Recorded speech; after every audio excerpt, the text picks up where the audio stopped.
16 student कैसे आप लोग उम्मीद है आप पहुँचा होंगे और आप लोग की तैयारी भी अच्छी चल रही है। तो चलिए आज की क्लास शुरू करते हैं। आज का क्लास हमारा कौन-सा है? यहाँ पे क्लास जो है हमारा आज का क्लास जो है 3rd क्लास है, ठीक है? 3rd क्लास है और कौन-सा क्लास है? क्या चीज़ का क्लास चल रहा है? तो हमारा क्लास चल रहा है हिस्ट्री का, ठीक है? इतिहास का इतिहास का मोस्ट इम्पोर्टेंट क्लास चल रहा है और इतिहास में भी कौन-सा इतिहास चल रहा है? तो यहाँ पे हमारा क्लास चल रहा है प्राचीन भारत का। क्या चीज़ का?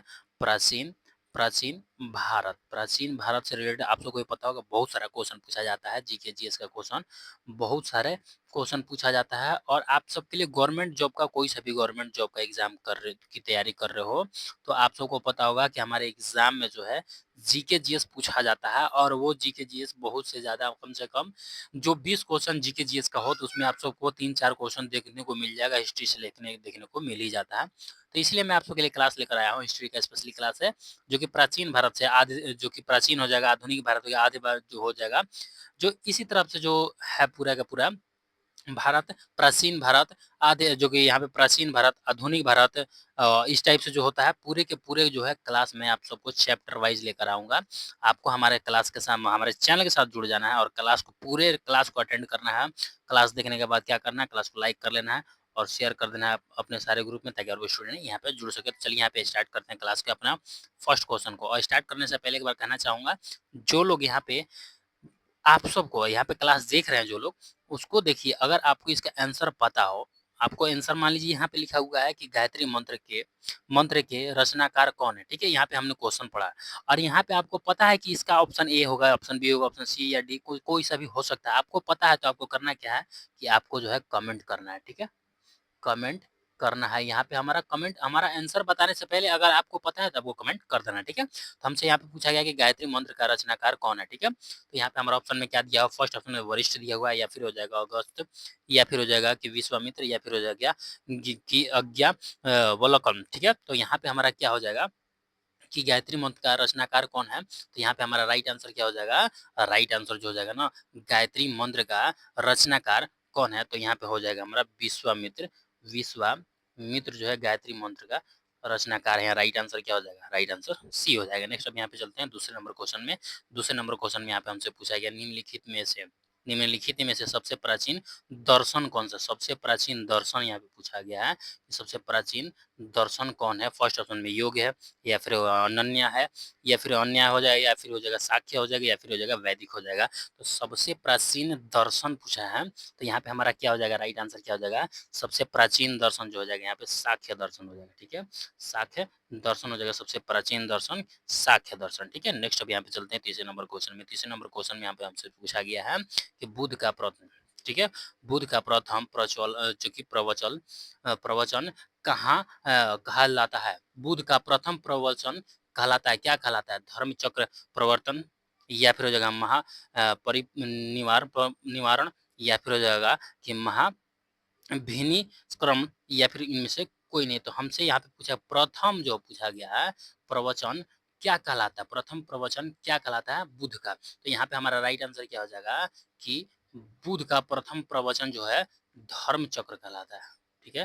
धर्म चक्र प्रवर्तन, ठीक है? ये कहलाता है बुध का प्रथम प्रवचन कहलाता है धर्म चक्र, ठीक है? राइट आंसर क्या हो जाएगा? राइट आंसर ए हो जाएगा। नेक्स्ट अब यहाँ पे चलते हैं चौथे नंबर क्वेश्चन में। तो चौथे नंबर क्वेश्चन में हमसे पूछा गया कि वैदिक, ठीक है? वैदिक सभ्यता का कार्यकाल कितना था? मतलब क्या है? वैदिक सभ्यता का पूछा गया, ठीक है? क्या चीज़? कार्यकाल। तो ऑप्शन में क्या दिया हुआ है कि 1500 ईस्वी से 1000 ईस्वी पूर्व है पूरा, ठीक है? या फिर 1500 से 600 ईस्वी पूर्व या फिर हो जाएगा 1000 से 500 ईस्वी पूर्व या फिर हो जाएगा यहाँ पे 2000 से 1000 ईस्वी पूर्व। तो यहाँ पे हमारा राइट आंसर क्या हो जाएगा कि वैदिक सभ्यता का कार्यकाल कितना है? तो यहाँ पे हमारा राइट आंसर क्या हो जाएगा? वैदिक सभ्यता का कार्यकाल जो हो जाएगा यहाँ पे हमारा 1500 से 600 600 ईसा पूर्व जो है यहाँ पे 600 ईसा पूर्व वैदिक काल था। यहाँ पे राइट आंसर क्या हो जाएगा? बी राइट आंसर हो जाएगा। नेक्स्ट अब यहाँ पे चलते हैं, यहाँ पे आते हैं पांचवें नंबर क्वेश्चन में। पांचवें नंबर क्वेश्चन में यहाँ पे हमसे पूछा गया है कि त्रग्य वैदिक काल में आजीवन आजीवन अविवाहित रहने वाले महिलाओं को क्या कहा जाता था? यहाँ पे ये पूछा गया त्रग वैदिक काल में आजीवन आजीवन अविवाहित जो कि विवाहित न किया हो उस महिला को क्या कहा जाता है ये पूछा गया है। तो फर्स्ट ऑप्शन में दिया हुआ है प्रतिव्रता या फिर हो जाएगा अमाजु कहा जाता है या फिर सुकन्या या फिर ब्रह्म कुमारी कहा जाता है। क्या कहा जाता था जो आजीवन अविवाहित रहती थी महिला? तो यहाँ पे हमारा राइट आंसर क्या हो जाएगा? अविवाहित रहने वाली महिलाओं को यहाँ पे अमाजु कहा जाता है। राइट कहा जाता था यहाँ पे त्रग वैदिक काल में। ठीक है, राइट आंसर क्या हो जाएगा? बी हो जाएगा। ठीक है, अब यहाँ पे आते हैं छठे नंबर क्वेश्चन में। छठे नंबर क्वेश्चन यहाँ पे हमसे पूछा गया सिंधु सभ्यता का लिपि किस प्रकार की थी? लिपि पूछा गया कहाँ का? सिंधु सभ्यता का। सिंधु सभ्यता का लिपि किस प्रकार की थी? फर्स्ट ऑप्शन में है कि किले नुमा या फिर अक्षर नुमा या फिर जो भाव चित्रात्मक या फिर जगह लेटर नुमा। ठीक है, तो हमसे क्या पूछा गया है? सिंधु सभ्यता में। ठीक है, सिंधु सभ्यता में लिपि किस प्रकार की थी? ठीक है, लिपि किस प्रकार की थी? तो राइट आंसर क्या हो जाएगा? राइट आंसर यहाँ पे हमारा सी हो जाएगा, भाववाचक भाव चित्रात्मक। जो सिंधु सभ्यता में लिपि थी भाव चित्रात्मक यानी कि चित्र बनाकर यहाँ पे भाव व्यक्त किया जाता था, उस टाइप का था लिपि। ठीक है, चलिए नेक्स्ट अब यहाँ पे आते हैं सातवें नंबर क्वेश्चन में। सातवें नंबर क्वेश्चन में हमसे पूछा गया है आर्यों का मूल निवास स्थान कहाँ है? यहाँ पे पूछा गया है आर्य जो भारत में आए थे वही पूछा गया कि मूल निवास कहाँ था? ठीक है, मूल निवास कहाँ था ये पूछा गया है। और ऑप्शन में क्या क्या दिया? First option Punjab, Iran, Afghanistan या फिर हो जाएगा मध्य एशिया। तो यहाँ पे कभी-कभी ये भी पूछा जाता है कि आर्य जो आए थे भारत में वो कहाँ से आए थे? और यहाँ पे हमसे पूछा गया है कि आर्यों का मूल निवास पर कहाँ पर था? तो यहाँ पे हमारा राइट आंसर क्या हो जाएगा? राइट आंसर यहाँ पे जो हो जाएगा, राइट आंसर यहाँ पे मध्य एशिया हो जाएगा। ठीक है, मध्य एशिया। यहाँ पे आर्य कहाँ से आए थे?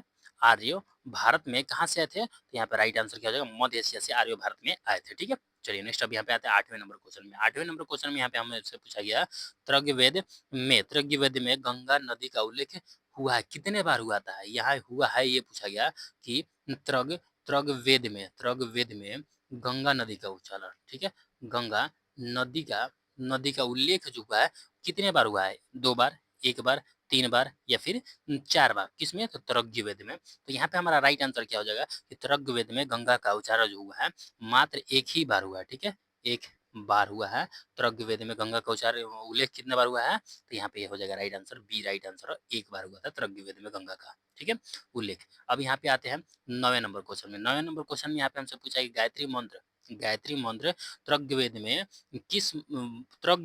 त्रग्वेद के किस मंडल में वर्णित है? ये पूछा गया कि गायत्री मंत्र जो है गायत्री मंत्र किस में? त्रग्वेद में। ठीक है, त्रग त्रग्वेद के किस मंडल में है? ठीक है, किस मंडल में है? तो फर्स्ट ऑप्शन है प्रथम में, सेकंड द्वितीय में, तृतीय में या फिर चतुर्थ में। तो यहाँ पे हमारा राइट आंसर क्या हो जाएगा कि जो ये गायत्री मंत्र है त्रग्वेद के किस मंडल में है?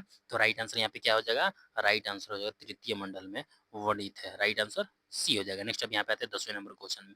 10वें नंबर क्वेश्चन में हमसे पूछा गया है कि गोत्र शब्द का जो कि उत्पत्ति कब हुई थी? गोत्र शब्द का यहाँ पे पूछा गया है गोत्र शब्द का। ठीक है, उत्पत्ति जो है कब हुई थी? फर्स्ट ऑप्शन दिया त्रग वैदिक काल में, हड़प्पा काल में या फिर उत्तर वैदिक काल में या फिर ये मौर्य काल में। तो जो यहाँ पे गोत्र शब्द का उच्चारण किया गया था ना, ये गोत्र शब्द का उच्चारण किया गया था उत्तर वैदिक काल में। ठीक है, उत्तर वैदिक काल में यानी राइट आंसर क्या हो जाएगा? राइट आंसर यहाँ पे हमारा यहाँ पे सी राइट आंसर हो जाएगा। उत्तर वैदिक काल में गोत्र शब्द का उच्चारण किया गया था। राइट आंसर सी हो जाएगा। चलिए यहाँ पे 10 क्वेश्चन मैंने आप सबको लिए लेकर आ गया। 10 क्वेश्चन आप सबको पता होगा कि 10 क्वेश्चन जीके जीएस का क्लास लेकर आते हैं आप सबको। अगर आप कमेंट करते हैं, अगर आप यहाँ पे कमेंट करते हैं तो मैं, ठीक है, मैं 10 से हटाकर 20 कर सकता हूँ, 30 भी कर सकता हूँ अगर आप यहाँ पे कमेंट करते हैं तो। क्योंकि देखिए 10 क्वेश्चन लेकर आने में हमें यहाँ पे जीके 10 क्वेश्चन कराने में बहुत ही थोड़ा असहज महसूस करता हूँ कि 10 से हमें कुछ नहीं समझ में आएगा। ठीक है, कम से कम 20 रहता तो अच्छा होगा। अगर आप कमेंट करते हैं तो 20 कर देंगे, लेकिन ये होता है कि 20 करेंगे तो थोड़ा टाइमिंग ज़्यादा हो जाएगा। ठीक है, अब आप ही लोग कमेंट करके बताएं कि 20 क्वेश्चन लाएं या 10 ही क्वेश्चन में हो जाएगा। ठीक है, तो चलिए यहाँ पे आज का क्लास हमारा तो यहीं पे रहेगा। जो लोग नए लोग जुड़ रहे हैं तो पहले तो इस चैनल को सब्सक्राइब कर लिया कीजिए। ठीक है, चैनल को सब्सक्राइब कर लीजिए, क्लास को लाइक कर लीजिए और शेयर करते रहिए अपने सारे ग्रुप में ताकि और भी स्टूडेंट यहाँ पे जुड़ेंगे। जितने ज़्यादा लोग यहाँ पे जुड़ेंगे उतना ही हमें क्लास करने में भी अच्छा रहेगा। तो चलिए मिलते हैं नेक्स्ट क्लास में, तब तक के लिए मुस्कुराते रहें। जय हिंद, जय भारत, वंदे मातरम।